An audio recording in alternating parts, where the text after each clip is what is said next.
Patrick McConville, and this is Edible Architect. I wanted to provide a quick introduction to explain what it is that we do. At Edible Architect, we want to make it as quick and easy and fun as possible to build the cookie buildings of your dreams. To do this, we provide cookie cutter construction sets and accompanying texture rollers to make it super simple to roll out, cut, bake, and decorate the buildings of your dreams. Typically, a cookie building is a gingerbread house, and it usually takes weeks to make. With our kits, however, within a few hours from start to finish, you can have a beautiful and delicious building that didn't take a lot of time. Our kits are perfect for any special occasion, holiday, or just because, and even a great option for people with kids who are looking for a fun after-school activity. In addition to our standard portfolio of designs, we have a Building of the Month Club where you can subscribe and receive each month a new design for your cookie cutter construction set and an accompanying texture roller. We will also provide video links and information to help you to make the process as simple as possible. And with Edible Architect, you will be able to impress any dinner party guest or any child in your life. So to begin, I'd like to introduce you to our first monthly design, which is our January 2025 Snowflake Shanty. And I'll be walking you through the process of baking the custom Patrick's Cardamom Crisp cookie recipe all the way through to decorating and serving the design. You can find any of our designs on ediblearchitect.com, along with links to helpful information and videos like this. So I look forward to working with you, look forward to baking, and can't wait to see what we build. Now let's dig into our January kit, which is the Snowflake Shanty. When you open your box, you'll find first your cookie cutter construction set, which comes in a reusable plastic bag, so don't throw that away.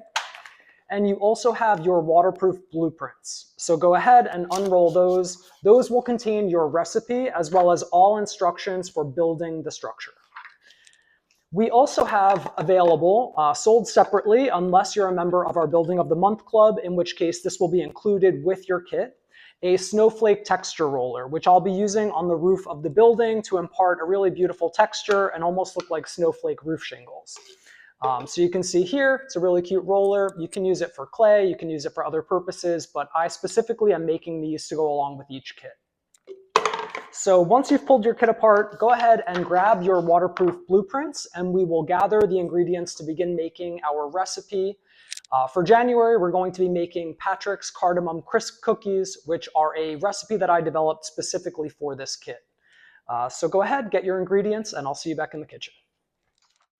When you're ready to begin making the dough for your walls, gather your building materials or ingredients. The first ingredient is unsalted butter, which we have softened to room temperature. Very important to do that in order to get it to cream properly with the sugar.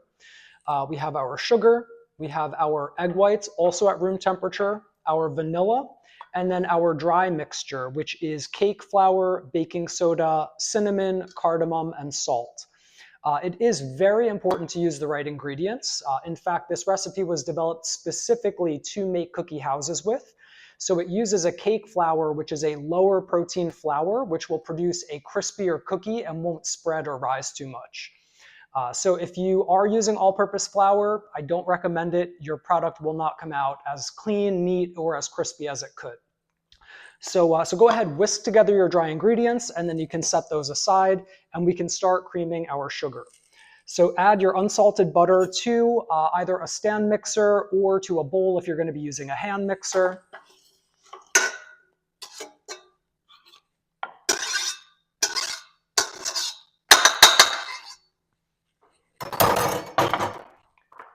And then your sugar. And your vanilla. And then just go ahead and mix that at first on low or medium until incorporated, and then you can mix it a little bit faster just to make sure that everything is well combined.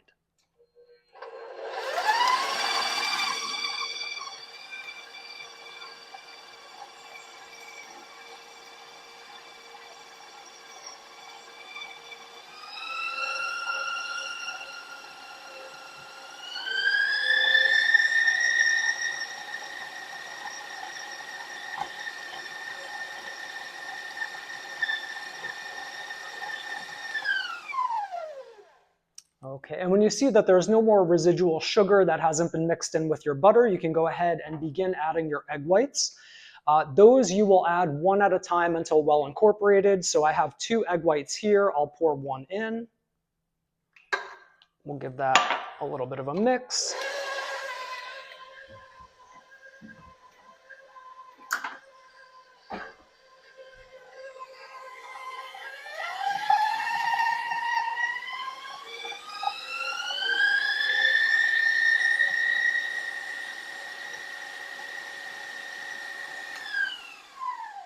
And you just want to periodically scrape down the sides of your bowl to make sure that everything's being mixed in.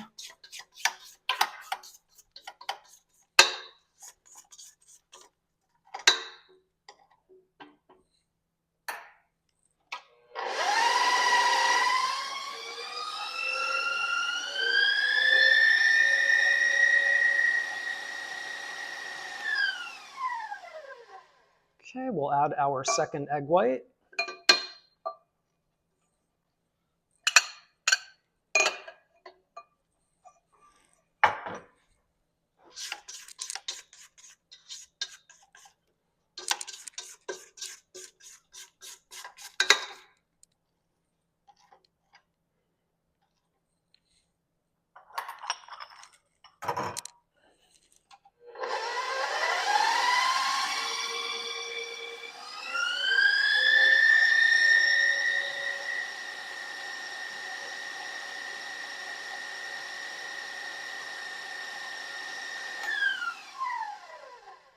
Okay, and then once you've incorporated your egg white mixture into the creamed sugar, you can go ahead and start adding your flour mixture in quarter cup increments.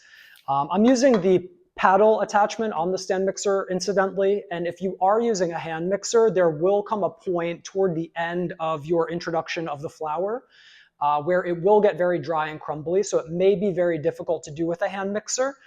At that point, don't worry, just mix it with your hands and then you'll finish kneading it on the countertop anyway. So I'm going to go ahead, I'll start adding my flour mixture and I'm going to switch this to low as I do that.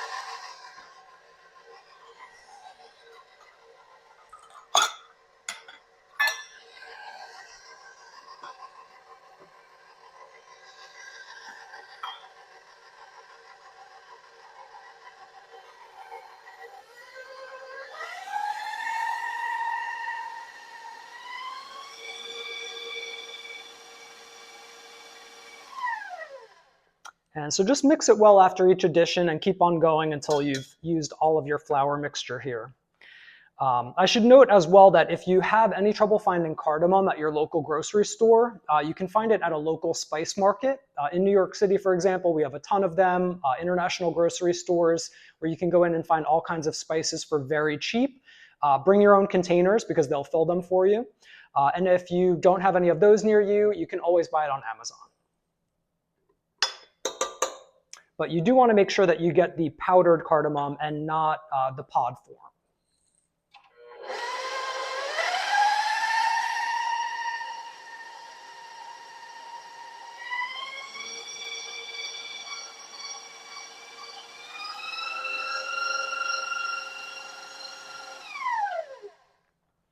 And cardamom is actually my favorite spice, so I'm very excited for these cookies.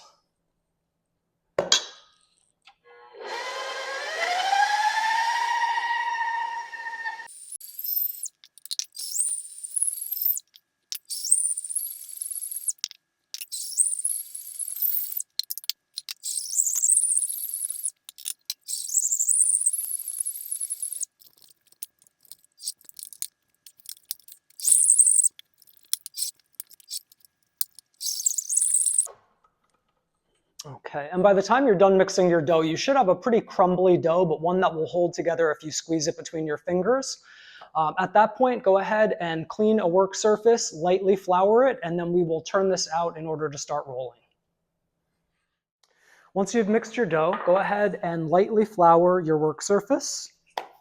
Again, you do want to use cake flour for this as well, and then you can just dump out your crumbly dough. And you can see that the consistency of this dough is kind of like a dry chocolate chip cookie dough almost.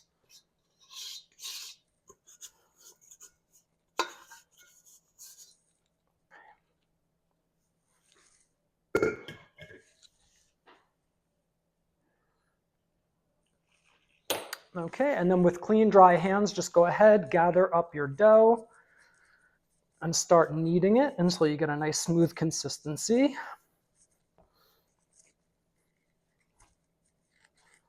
And this recipe, by the way, is great just for cookies, so even if you're not making a cookie house, it's definitely a good one. But why would you want to bake anything but a cookie house?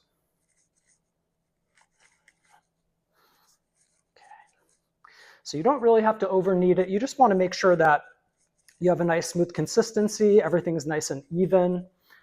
And then once you feel that you've accomplished that, you can split your dough ball in two and then place each ball into a sheet of plastic wrap. And you can either use your dough right away or put it in the fridge up to 24 hours in advance, and then just take it out, let it come up to room temperature, and you'll be ready to use it. So I will go ahead, roll this in some plastic wrap, and you'll see that our dough ball is roughly about that size, so that's half of our dough.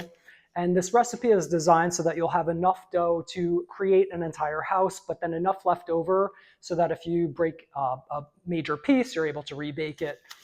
So it should be the right amount, but you'll see when we get to rolling it that the key will be to keep it the right thickness, which is just that 1/8 inch thickness. So go ahead, take your dough balls, either pop them in the fridge and come back when you're ready, or we'll begin rolling this out. When you're ready to start baking, you will need a few tools. First, you'll go ahead and line 2 to 3 baking sheets rather with parchment paper. I try to trim the parchment paper so that it just fits inside the pan, and then that way you don't end up with any pieces that are curved because you have parchment paper that's coming up over the sides of your baking tray. So 2 to 3 cookie sheets lined with parchment paper. The longest rolling pin that you can find. I found this one at Williams-Sonoma. It was the longest one I've ever seen, so I went ahead and grabbed 2 of them. But really, any rolling pin that you have is fine. You just want to make sure that you get a uniform consistency in the thickness of your dough.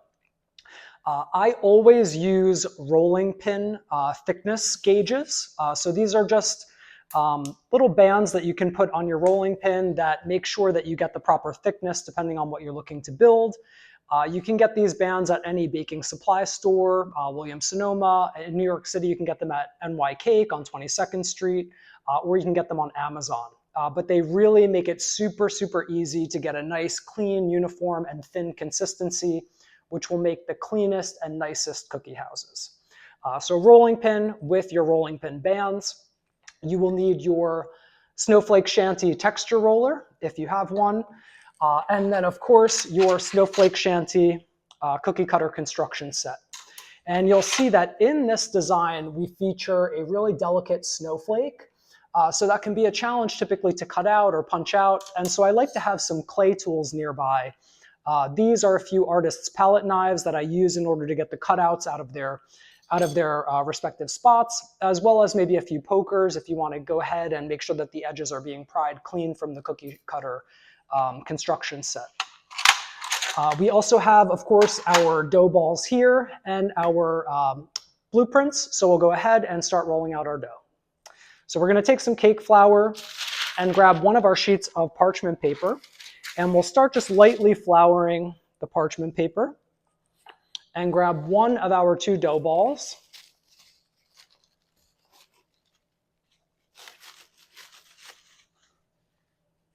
And then just maybe take half of this first ball to begin with. You'll see that it does have a nice light and clay-like texture, so this should be a nice dough to work with. And you can just set that down on your parchment, sprinkle it with a little bit of cake flour, and then also add a little bit of flour to your rolling pin as well. And then you can just start rolling. And we want to roll it out so that we get a perfect 1/8 inch consistency, which again is really simple with these rolling pin bands. But you want to use a liberal amount of flour because you don't want the rolling pin to stick to your dough and then start pulling it up. So you want a nice clean surface from which to cut your pieces. And then just roll in all directions until you get a nice flat surface to work with.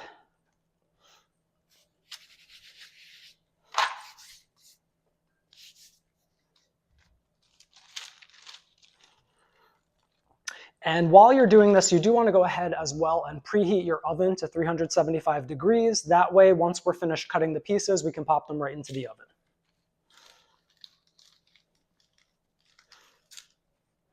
And don't be afraid as you're rolling this out that it looks too thin. In fact, that's exactly what you want. So 1/8 inch, trust me, will be perfect.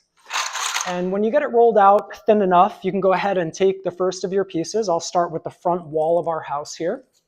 And then you can just sprinkle a little bit of cake flour in just to prevent it from sticking. I like to put some on the surface of the dough as well. And then take it, line it up on your dough, and then gently just press down all over the cookie cutter. So you don't have to press super hard. You don't want to break it. It's plastic. But you do want to make sure that the thin walls of the cookie cutter are piercing all the way through that dough and giving you really nice clean cutouts, especially around any delicate areas like the snowflake above the front door or on the front door. So make sure that you get around all of your doors and windows. Go ahead and lift that up, and you'll see that we get a nice clean result. We can then take our clay tools and start pulling out the cutouts. So I'll pull out this snowflake design here from the front and center.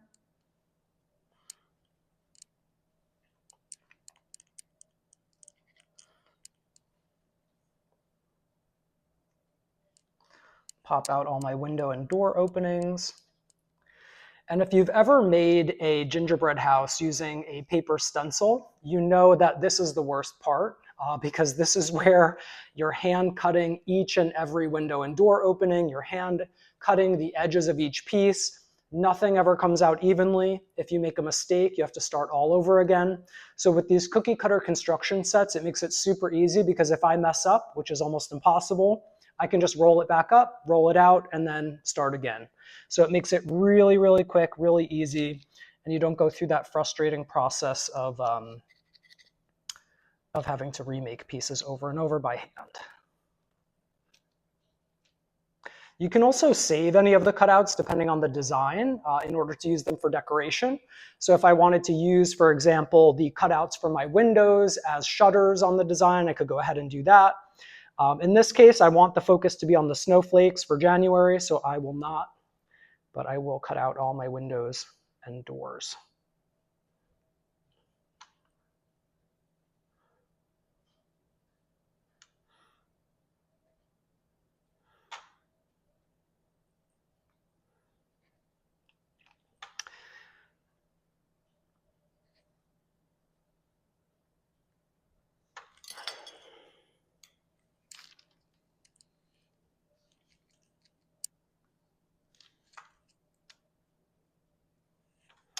Okay, and then whenever you are finished cutting your pieces, you can trim up the excess and put it in a pile.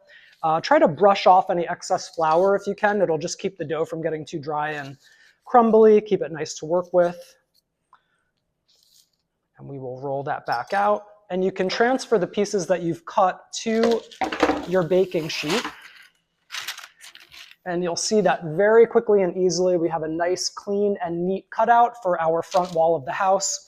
So you just want to repeat that process until you get all of your pieces cut out. So we'll take the scraps, we'll bunch them up,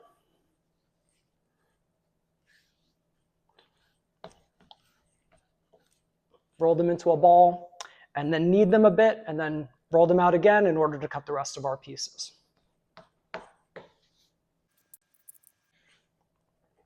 Okay, so with our front wall being complete, I'll go ahead and put that aside. Grab another sheet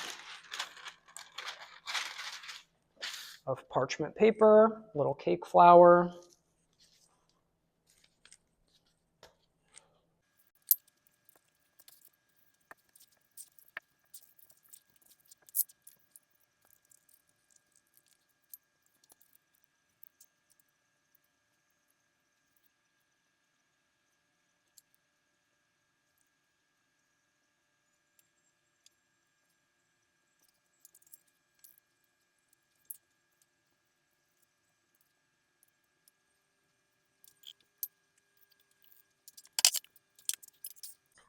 And as you're cutting out your pieces, you do want to keep in mind that for certain pieces, you will need 2 of each.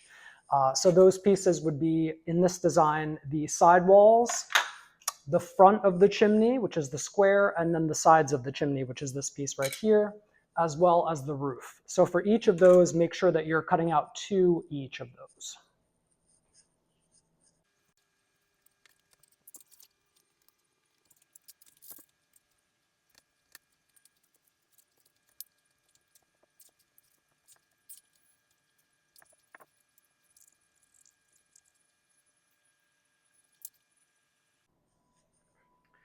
And you'll see it's pretty amazing, but you can get really delicate cutouts and intricate cutouts with a cookie cutter that you could never get cutting by hand. So in addition to speeding things up, you'll get a really interesting and beautiful final result with these cookie cutters. And the beauty there as well is if you can use cookie cutters, you can make one of these houses. So anyone can make one.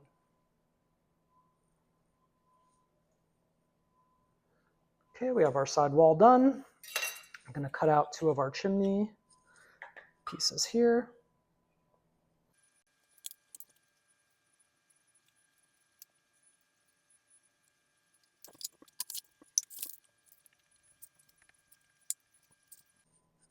And you want to try to avoid it if you can, but if you find that your dough is too dry and too crumbly to work with, you just want to wet your hands slightly and then knead the dough until it gets the right consistency. You don't want to use too much water because you don't want too much steam in your dough because it will distort the shape and the texture of the cookie. So do that sparingly, but you can if your dough is too dry. Alternatively, of course, if your dough is too wet, you can just use more cake flour, knead it, and then it will get the right consistency.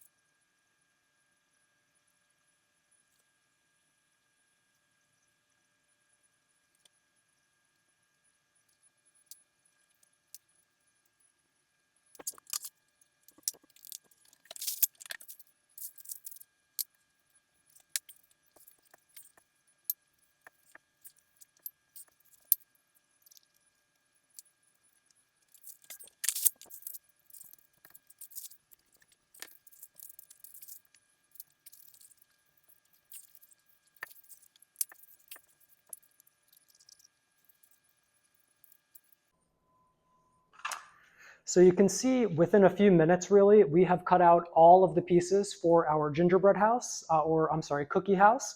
And we can go ahead, pop them in the oven at 375 for about 15 minutes, but do keep an eye just to make sure that they don't get too golden or too burned. Also, smaller pieces, if you're working with any small cutouts that you wanted to bake for decorations, for example, will bake much faster than the larger pieces. So just keep an eye on those. They may need a shorter baking time. So 15 minutes, 375, and in the meantime, I'll clean up the kitchen. If you are using a texture roller, you do want to apply that before cutting any pieces. In my case, I forgot to roll it on the roof before I cut out the roof pieces, but don't worry, it's okay to do it after the fact. You just don't want to push down too hard. So I'm going to take my roller, add some flour to it or to the surface of the cookie cutout that I'm going to be rolling on. And then you want to roll it in the direction that you want the pattern to go in. So in this case, it's a very uniform pattern, but I do want to roll it along the long edge of the roof because it is a short roller. So we'll go ahead, we'll press that down gently and impart our snowflake design into our roof.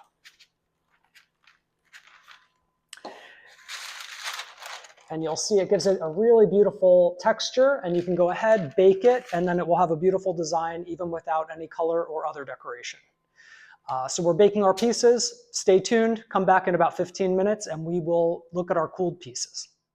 Once you've completed baking all of the pieces for your snowflake shanty, you should have something like this, where you have 2 each of this piece, this piece,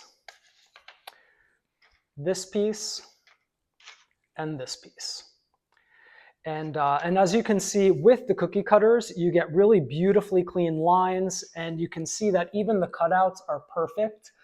So really, really difficult to do that by hand and get the symmetry and the clean cutouts that you want in these structures, doing it by hand. With Edible Architect, very, very simple.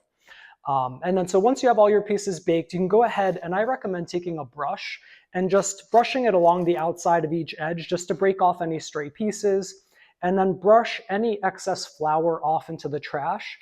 It just makes for a better tasting cookie for your guests. I will be serving this for a dinner party, so I want it to taste good. So brush off the excess flour for better taste, as well as better adhesion for your icing decorations. So once you've got the pieces cleaned up, you may elect to put candy glass windows into the openings, which you certainly can do. I am not going to in this case because I will be serving this to eat, so I want it to taste good, and I don't think I want melted hard candy in the cookies. But if you're doing it for aesthetic reasons or for fun and you want to include the candy glass windows, crush those pieces up, melt them at 350 degrees in your oven in the pieces, and then allow them to cool completely. Once that's done, you can pull them out, and we can begin our construction. Now, prior to construction, you may wish to decorate the faces of each piece. It's much easier to do when they're laying flat as opposed to once they're built into the structure. So go ahead and you can go ahead and add those decorations now. And to do so, we will need to make our mortar. So I'm going to go ahead. I will begin the mortar recipe and walk you through how that's done, and we can start building the structure. At this point, we're ready to make our mortar or royal icing. So you will need either a mixer with a whisk attachment or a stand mixer fitted with the whisk attachment. You will need your room temperature egg whites, your powdered sugar, cream of tartar mixture, which you've whisked together. I am going to add a little bit of lemon juice, 1 teaspoon of lemon juice to this recipe because I do want to give it a little bit of tang to go with the cardamom cookie. You do not have to, it's completely optional. And as we're making the icing, you can also use lemon juice to thin it out a little bit if it's too thick to pipe through your piping bags. Additional tools that you should have on hand will be a spatula. This is definitely going to come in handy when we go to add the icing to our piping bag. You will need a piping bag and potentially tips if you wanted to do any decorative work with various different tips. Or if you don't have pastry bags, you can just use Ziploc bags and cut a hole in the corner and use that to pipe your icing. So you can keep it simple. It is worth the investment though, I think. It's a lot of fun. If you do end up making several of these, they're a few dollars and you can get yourself some disposable pastry bags. I also like to use a large cup where I put the pastry bag inside the cup after I have cut it and fitted it with the icing tip that I'm going to use so that it's easier to fill when I get started. And then once I have that full, I can pick it up and fill it the rest of the way. So we'll go ahead, we will add our room temperature egg whites to the mixer. And it is very important that they are room temperature because it will allow the mixture to attain the appropriate texture. If you don't use room temperature, if they're too cold, for example, straight out of the fridge, they won't give you that fluffy, airy texture that they would otherwise. So go ahead, add those to your mixer with the whisk attachment, and then run it on high for about 2 to 3 minutes, and it should be nice and frothy.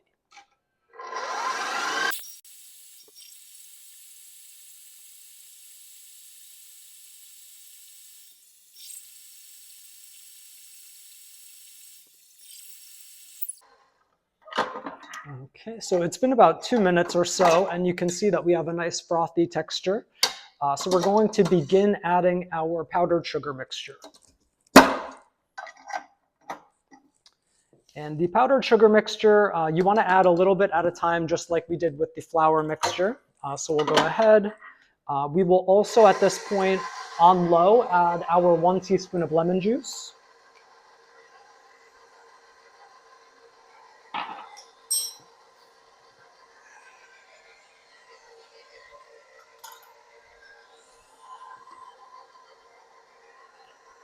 And then slowly we'll begin to add in our powdered sugar mixture.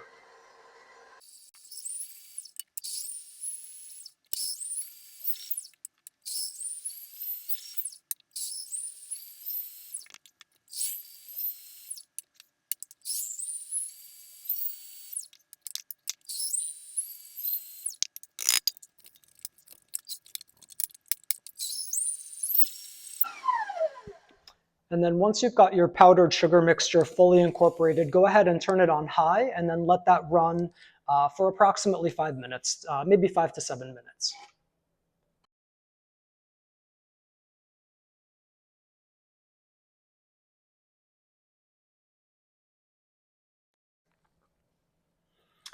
Okay, so it has been about 5 minutes and it looks like we've achieved the appropriate icing texture. So as you can see, it's thick enough that it will hold the structure together, but not too thick that we won't be able to pipe it. So we're going to go ahead, we will transfer this to our piping bag.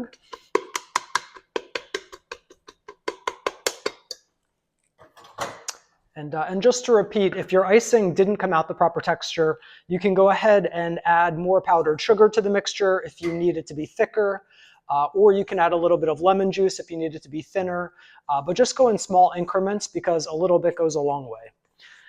And then you can go ahead, put your icing into the pastry bag.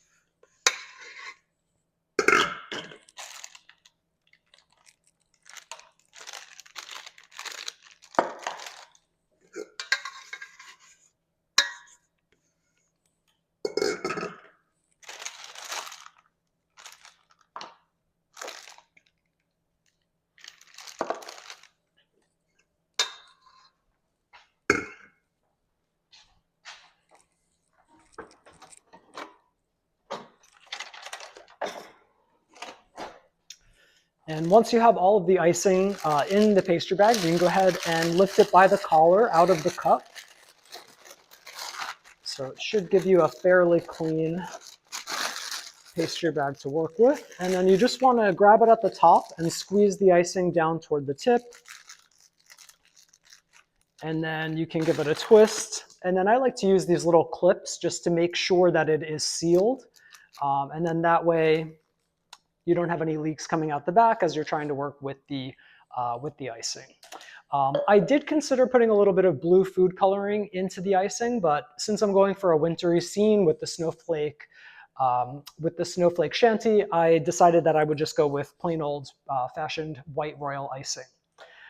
As a next step, you can either go ahead and decorate the walls of your piece if you'd like, and then let those dry for at least 10 minutes. Make sure that the icing is nice and firm before you move on to the next step, which will be constructing the actual house. I am not going to add any real decorations to my piece before I stand it up, so I will move right on to the next step, which is for me putting the house together. When you're ready to construct your snowflake shanty, go ahead and gather your pieces. Again, they should be nice and clean, brushed off, free of any debris. And you'll want to begin with the back wall of your house and the side wall, so one of the side walls. And you'll want to identify what you want to use as a base for your structure. So this can be anything. It can be a plate, it could be a cardboard board, it can be anything that will support the house at least temporarily. But it should be relatively sturdy and it should be at least 12 inches round.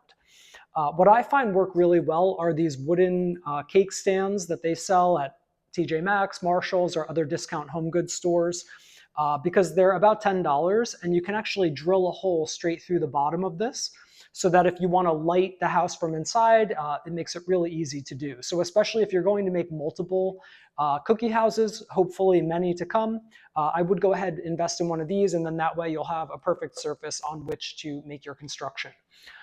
So I'm just going to move the pieces out of the way here temporarily while I draw my grid lines to set the foundation for the building of the house. So you want to take either the front wall or the back wall and identify where you want the back wall to be on your building surface. And then you're going to take that piece and then draw a line exactly the length of that wall so that you know exactly where that back wall will be. And you can then take one of your side walls and perpendicular to that wall, do the exact same thing. So trace a line along this wall, the exact length of the wall, and then there you have a squared starting point for your structure. So it makes for a nice, clean, neat, squared house. And I don't ever usually draw more than 2 lines. You can draw all 4, of course, if you feel more comfortable, but you'll find that the house migrates because of the thickness of the cookies. So I would just start with 2 lines. It keeps it nice and simple. And once you have those perpendicular lines, you're ready to grab your royal icing and get started. So to go ahead and get started, take your royal icing. I like to keep that cup handy so I can keep the icing inverted in it. And you just want to make sure that it's the right consistency. So I'm just going to test it here. Looks like it's good. And we will go ahead and lay a line of icing along the foundation of our structure here. Actually, before we do this, I'm just glancing at our chimney structure, which we really should put together before we begin laying our foundation.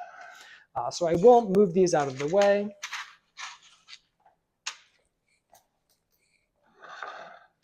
And then you can go ahead and grab your chimney pieces. So you want 2 of the front back of the chimney, and then the 2 side pieces of the chimney.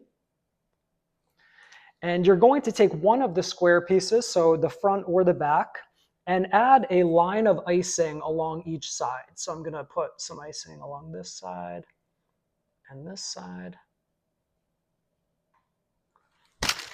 And then take one of your side pieces, and then you can go ahead and press the front back piece down against your countertop or your surface, and then putting the side piece upside down, so with that cutout at the top of the piece, or the triangle pointing down, go ahead and press that into that line of icing. So you get a nice squared edge on the chimney, and then you want to go ahead and do that on the other side. And then you're going to take either the front or the back of your chimney, and then repeat that process. So add a line of icing on each side.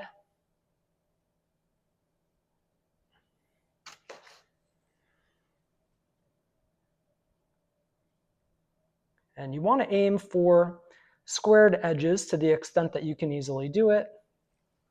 And then take your chimney and set that aside to dry. And while the chimney is drying, we'll go ahead and begin building our structure. So go ahead, again, identify that long line, which will be the foundation for the back wall of the house, and add a generous line of icing along that line.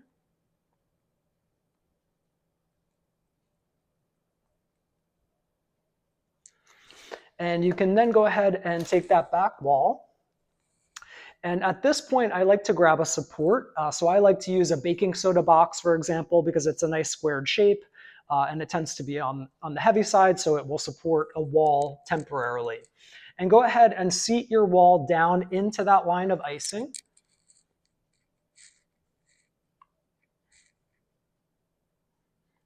And then you can lean it just so against that baking soda box, just temporarily, to give it support while we prepare our side wall. So grab one of your side walls, and you're going to add a line of icing along this bottom edge, as well as along this side edge here. So we're going to go ahead, we will put a line of icing along the bottom edge.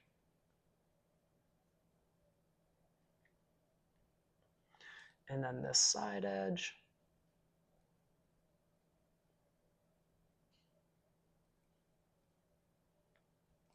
Okay. And then we'll go ahead, we will take that back wall, lean it back up so that it's straight, and then we will press this side wall first down against the board, so against our base structure, and then against that back wall, and then we'll press that joint together so that we get a nice squared corner that's perfectly sealed. And at this point, the edges are so squared on these pieces that you really don't need any support anymore, so you can take that away. If you feel more comfortable, please leave it in place. Just don't forget to remove it before you build the house. So we have our side wall. We're going to go ahead, repeat that process again with the other side. So we will take our bag of icing and add a line of icing along this side, so the side that will face the back wall, and the bottom edge.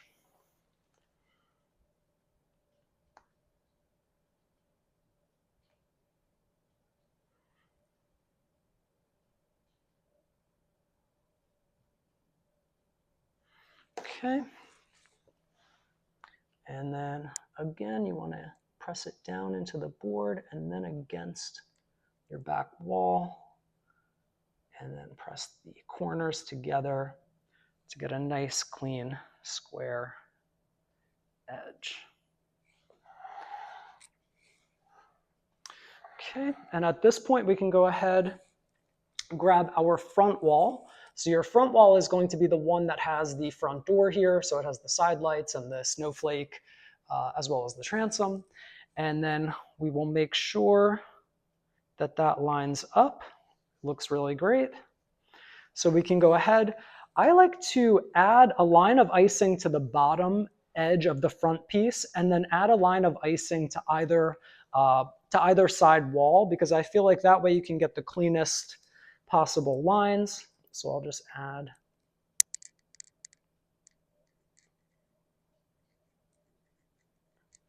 some mortar or royal icing here.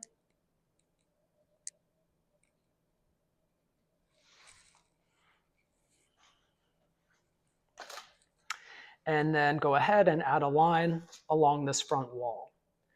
And there's not really any right or wrong way to do this. I'm just going to also make it look like a little bit of a snowdrift here on the front. There's not really any right or wrong way to do this. So some people prefer to put the icing down on the board and press the pieces into it. Other people prefer to put it on the piece and then press it into the board. So it's really just a matter of preference. We'll go ahead and line up that front wall and then press all of the corners together.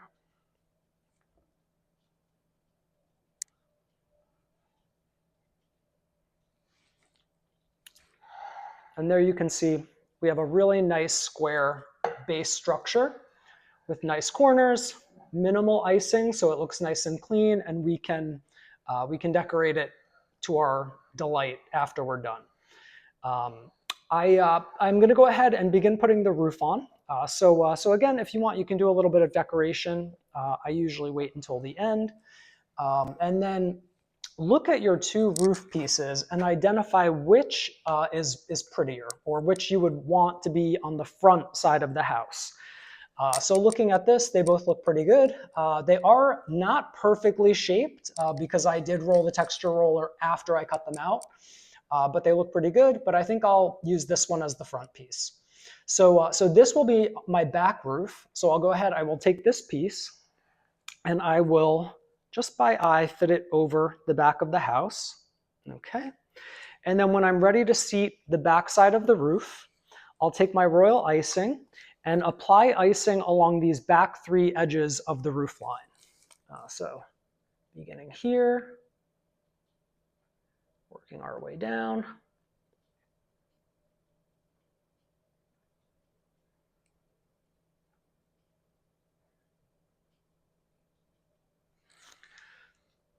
And you can always add a little bit more, especially on a snowy scene, because if it squishes out from the edges, it'll just look like snow. I just want to make sure I have a clean line here. And then line it up by eye and press that roof piece into place. And you just want to make sure that that back roof is not extending beyond the peak of the two side walls. So you want to make sure it's just right there. Hold it in place for just a second. And then that should be all set. And then you can see we have our back roof on, and we're ready for our front roof. So at this point, again, make sure that you did not leave the baking soda inside the house, because I've done that several times. And then you can go ahead and add lines of icing along each of the three front edges of the roof line.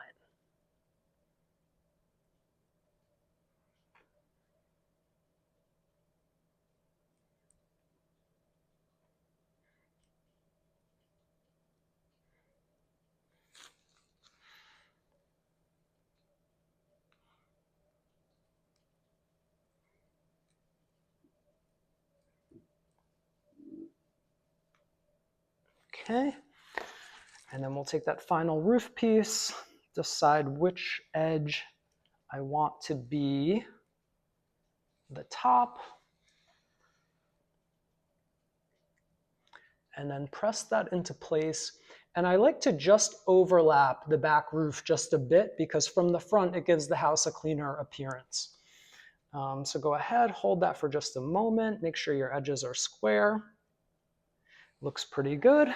And we have an enclosed structure. So you can see here, I didn't do any decoration on this house at all yet, but because of the design, it's still aesthetically pleasing, and you can light it from inside and it will still look really beautiful. So before I put the chimney on, I'm going to give that one more moment to dry, but the final piece will just be to seat the chimney and then to decorate. So I think I am going to do some small decoration around the snowflakes and put a little bit of snow in each of the windowsills. So I'll go ahead, I'll use my royal icing to do that, and you can see that you have plenty. So you can decorate to your heart's content. If you're doing this with kids, you can split this up into multiple colors, really make it a fun experience. And for this design, it is a snowy January scene, so you can go ahead and add as much as you might like. I do have some white chocolate truffles that I will use in order to create a little snowman, and then just some sugar sprinkles that I can go ahead and use to add an ice effect to the January scene. So go ahead, start decorating while you wait for your chimney to dry, and then maybe in about 5 minutes or so, we can go ahead and put that chimney on.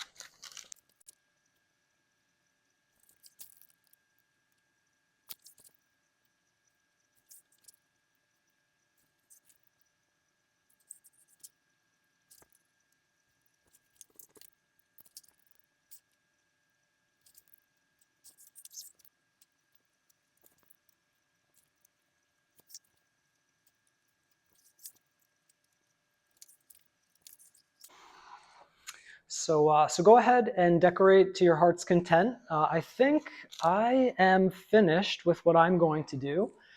So again, I'm going to keep it really simple. I really want my guests to enjoy the cookie itself with the royal icing, the lemony royal icing. So I'm not going to overdo it. So go ahead, continue decorating. And I'm going to go ahead and snake lights up and through the structure now, because believe it or not, it should be dry enough that I can handle it, and it's perfectly fine. So I am going to go ahead and grab my light kit. So they do sell battery operated light kits online. I get mine on Amazon. I think they're for $20. And they run on AA batteries. And they're great because if you have a structure where you've pre-drilled a hole and then you've built your house, you can go ahead and then snake these lights in, display it on your table, and it looks really beautiful for your dinner party or for dessert. And then you can go ahead, pull the lights out, and use golden hammers to smash it open if you like. So just an idea, completely optional, but kids really enjoy it as well. And you'll see, particularly if you don't over decorate, it gives the effect of a winter cottage. So that's exactly what I was hoping for with the Snowflake Chalet. So let me grab the light kit and we can go ahead and get started. All right. What I recommend as well, when you're drilling the hole in your base structure, if you plan to light your cookie houses, is that you drill it wide enough that you can fold over the thin light strand a few times and it'll still fit up through the hole. Otherwise, you may struggle because these are really, really long, and snaking it up through, once you've already built your house, your arm might fall asleep. So just go ahead, fold it over a couple of times, and then take your lights and feed them up and into the structure. And if you haven't put candy glass windows in, you can actually see the lights going in, and keep on feeding those through until you've lost circulation in your arm.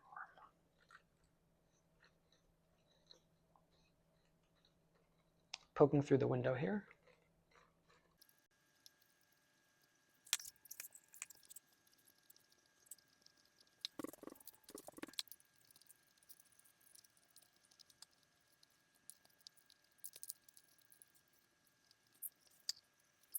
And once you've snaked your lights up and through your Snowflake Shanty, you can go ahead and just tuck the battery pack either behind or under the base structure. And then there you have it. So I've really simply decorated this Snowflake Shanty. We've gone ahead, we've filled it with the lights, and now we're ready for the final piece, which is the chimney. So go ahead and take your chimney, which I set aside on a piece of parchment paper here, and just make sure that it's dry enough to handle. So it should roughly hold its shape, and it looks like this one is pretty good. And then you can go ahead and decide where on the roof you'd like to place the chimney. So I'm going to go ahead, add a line of royal icing along the entire bottom of the chimney where it will sit along the roof line. And then we can decide where we want to put it. And you can go really heavy on the icing here because it'll just look like snow.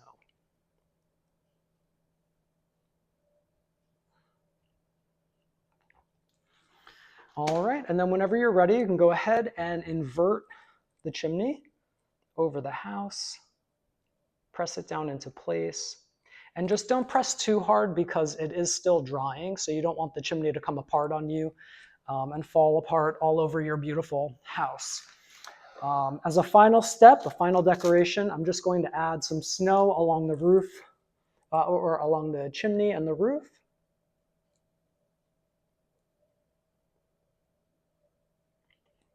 Make it pour over the sides.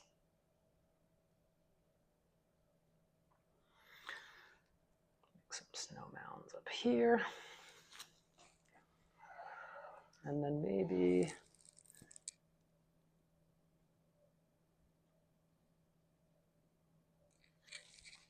just right there. So we have completed the Snowflake Shanty, and you can see that with really minimal decoration, it still looks pretty great. The cookie cutters really make really beautiful, clean cutouts, and we're ready for the final stage, which is to light it. So when you're all done, you can go ahead, switch on your light kit, and you'll get to appreciate your Edible Architect Snowflake Shanty lit from within. So again, you can enjoy it on your table and then go ahead, smash it open and enjoy it for dessert. I almost forgot that I had promised a snowman made out of white chocolate truffles.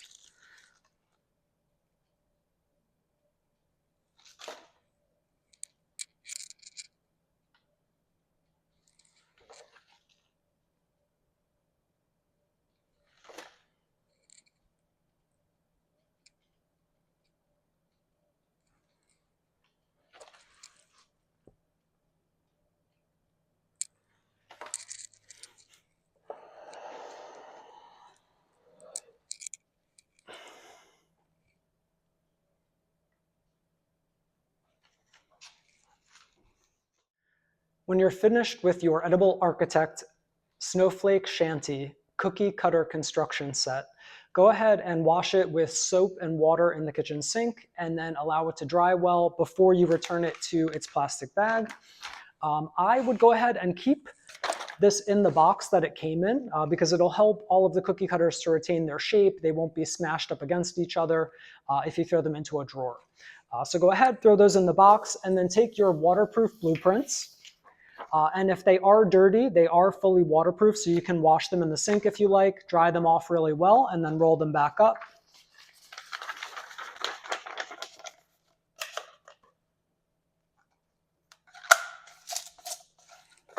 Pop them in the box.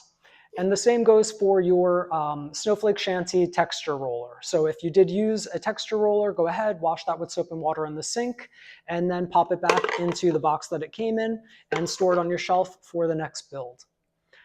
I hope you enjoyed building the Snowflake Shanty with me. It was a lot of fun for me personally, but please let me know what you think. If you did enjoy today's lesson, please go ahead, like and subscribe, or leave me a note in the comments. Thanks so much, and look forward to seeing what you build. If you enjoyed this video, consider subscribing so that you'll get updates on every monthly set that we come up with. I'll have the full lesson to go with each one, including a custom recipe. So stay tuned, and if you are on Instagram or other social media, you can find us at ediblearchitect. Thanks so much, and of course, ediblearchitect.com is available if you'd like to check out any available kits. Have a great January, and I can't wait to see you in February. Just take your time. Sure.